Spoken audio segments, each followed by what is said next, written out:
Hello and welcome to the Temple of Tomes with your host, Indie Comics Jones. Today is December 30th, 2020, and this is episode 167. We're almost done with the year here. Today we're going to take a look at The Witcher. The arc is called Fading Memories, and this is number 2 of 4 from Dark Horse Comics. Came in at a whopping $3.99. All right, first of all, let's take a look at who worked on this, and we'll go back and take a look at the cover again. The story's by Bartosz Sitsibor. I'm sorry if I myrtleized that name. The art is by Ahmad Mir, and yeah, that's basically that's the same group that was on the last issue. So 2 more issues to go after this. We see a nice shot of an unconscious Witcher, Geralt Rivera, in the field. This actually does take place. We don't get the same image, but something does similar to happens to him. And this has been kind of a very unusual and dark comic all the way through. This is probably the lightest panels in here, with a little bit of sunlight coming on the village here. But basically, in the first issue, a very sad story, a subplot story that underlined the main story for this arc. But the subplot was a fisherman asked Geralt for some help taking down a mermaid. He said, "No, I got to go off and fight these Foglets, but I promise to come back to you." Once that job is done, he came back, and the fisherman, in despair, had hung himself. So, and the fishermen showed Ural a lot of hospitality at that time too. So he was pretty shaken by that. Now he's been summoned back to this village. I believe it's called Baudrain. I think I got that right. And the Foglets are apparently back again. The Foglets are like these little ghouly goblin type creatures, and they're not supposed to talk, but apparently in this issue they are talking, which has got Geralt a little bit worried.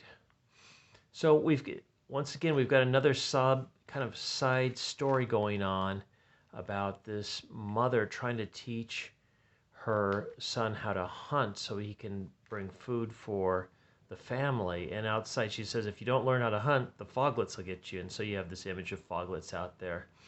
So he's pretty worried.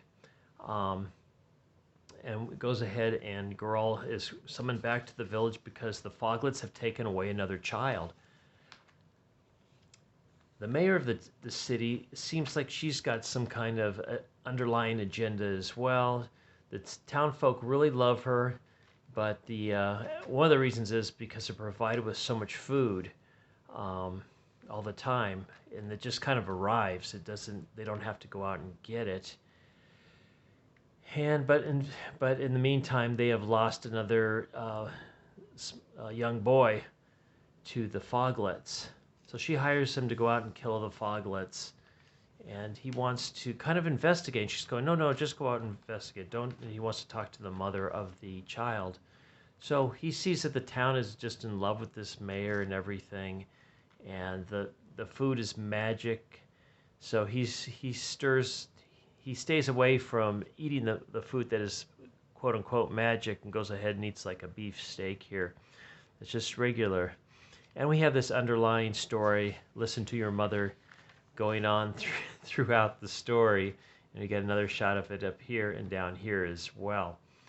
So Geralt's friend is kind of guiding him along as well, just trying to get him to do what the mayor is saying. He's saying, no, I got to investigate. And so he goes and talks to the mother. The mother tells him the story. Yes, the Foglets talked. They took him away. They did talk, and the Foglets aren't supposed to talk. So he knows something's up about that. He comes out of the house, and the mayor has been following him. She tells him, what are you doing? I told you not to bother the mother. She's sick with grief, and you've gone out there and bothered her. And he just said, I've got to do my own investigation. And so anyway, they get into it a little bit. But then he figures out that the mage of the city is supposed to be sick, and he's holed up in this tower, and it's guarded by magic. So he doesn't get a chance to talk to him. He wanted to talk to him about these talking foglets, but he's not available.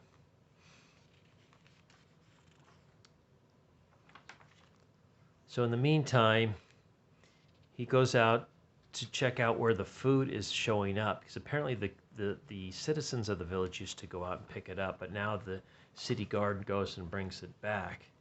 And he finds the temple area, and there's just tons of food all around. And he doesn't know if it's made by, how it got there or anything yet.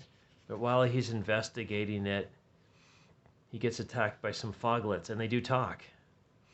And so he's able to take them down pretty easy, and suddenly it starts raining, looks like pheasant.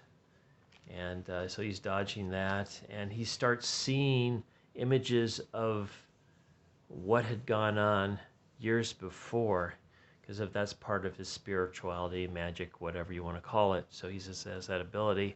And while he's visualizing all of this, a soldier sneaks up behind him and knocks him cold, and that's where we end, is with an unconscious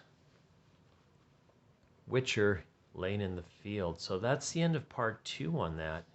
I really like this. It's got a lot of depth and eeriness, and you really kind of like the detective work that he's going through on this as well. So and the art, of course, is very spooky all the way through, as you can kind of see. Even in the cheeriest moments, there's this dark underpinnings that are taking place. So this is a recommend if I haven't mentioned it already. Let's see if there's anything else in here before I sign off. Okay, Bill and Ted Are Doomed. Colonel Weird. Okay, those are within the story. And just Norse mythology, Neil Gaiman. I think that might be a trade now. And it looks like there's a Hellboy trade maybe coming out as well. Their sketchbook. And an ad for Resident Alien.